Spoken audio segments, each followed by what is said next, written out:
Dans un village reculé du Sahel, vivait une jeune fille nommée Amina, connue pour sa gentillesse et sa voix mélodieuse. Orpheline de mère, elle était élevée par son père, un forgeron respecté. Chaque soir, sous l'ombre d'un vieux baobab, Amina chantait des berceuses que sa mère lui avait apprises, attirant les villageois qui trouvaient réconfort dans sa voix. Un soir, alors qu'Amina chantait, le baobab murmura « Tes chants apaisent les cœurs, mais une épreuve approche. Prépare-toi !» Intriguée, Amina en parla à son père, qui lui révéla que le baobab était sacré, abritant l'esprit protecteur du village. Il lui confia un pendentif en forme de feuille de baobab, symbole de protection. Peu après, une sécheresse frappa le village. Les récoltes périrent, les puits s'asséchèrent. Les villageois désespérés cherchèrent un bouc émissaire. Une vieille femme, jalouse de l'attention portée à Amina, l'accusa d'être la cause du malheur, prétendant qu'elle avait offensé les esprits avec ses chants. Malgré les protestations de son père, Amina fut bannie. Elle erra dans le désert, affrontant la faim et la soif. Un soir épuisée, elle s'effondra près d'un baobab solitaire. Dans son sommeil, l'esprit de l'arbre lui apparut, lui disant « Ton cœur pur est ta force. Continue à chanter, même dans l'adversité. » Le lendemain, Amina rencontra un groupe de nomades. Touchés par sa voix et son histoire, ils l'accueillirent. Ensemble, ils parcoururent le désert, et Amina apprit de nouvelles chansons, mêlant les traditions de son village à celles des nomades. Un jour, les nomades arrivèrent près du village d'Amina. Elle apprit que la sécheresse persistait, et que les villageois étaient au bord du désespoir. Déterminée à aider, elle retourna au village, malgré la peur du rejet.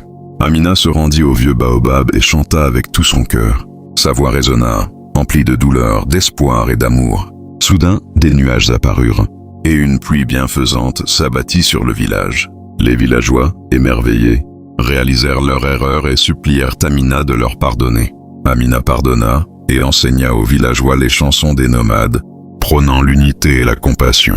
Le baobab, témoin de cette réconciliation, fleurit pour la première fois depuis des années, symbole d'un nouveau départ. Voici la suite très longue de l'histoire. Les larmes du baobab, pour que tu puisses toucher les cœurs. Pendant une narration complète et émotionnelle, on continue à partir du retour d'Amina au village.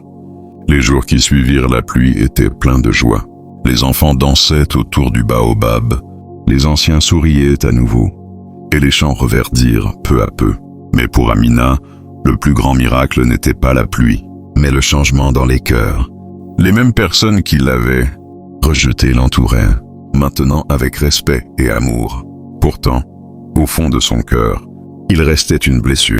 Son père, les larmes aux yeux, lui dit « Ma fille, parfois, les cœurs doivent se perdre dans l'ombre pour comprendre la lumière. Tu es notre lumière. » Cette nuit-là, elle retourna au baobab, comme autrefois, mais cette fois entourée de tout le village. Elle entonna une nouvelle chanson, une prière, un pardon, un témoignage. Les paroles racontèrent l'exil, la douleur, mais surtout l'amour inconditionnel pour sa terre, son peuple. Le baobab, vibrant doucement sous le clair de lune, laissa tomber une fleur, rare et sacrée, que personne n'avait jamais vue éclore. Inspiré par le miracle, le chef du village proposa de bâtir un lieu de transmission. Un cercle sacré où les jeunes apprendraient l'histoire, les chants, les proverbes et les valeurs de leurs ancêtres. Amina en fut nommée gardienne. On l'appelait désormais mère des voix, celle qui transformait les blessures en beauté. Les nomades, avec qui elle avait vécu, furent invités au village pour un grand festival. Deux cultures, autrefois inconnues, s'unirent autour du feu. Des tambours, des contes et des chants.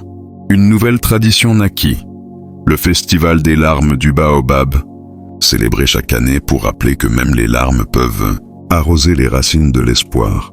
Des années passèrent. Amina, désormais âgée, continuait d'enseigner sous le baobab. Un soir, sentant sa fin proche, elle réunit le village et leur dit « Ma vie fut comme un chant, parfois douce, parfois brisée, mais toujours vraie.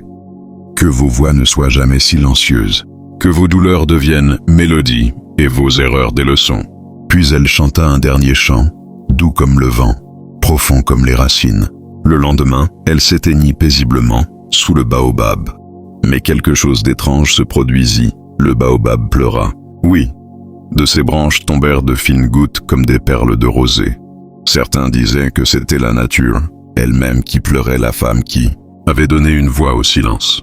Aujourd'hui encore, les enfants du village de Serindou apprennent l'histoire d'Amina. Le baobab est toujours là, majestueux, silencieux mais vivant. On dit que si tu poses ta main sur son tronc et que tu écoutes bien, tu entendras un chant. Le chant d'Amina, le chant du pardon, le chant des larmes transformées en lumière. Abonnez-vous et activez la cloche de notification pour ne pas rater nos prochaines vidéos.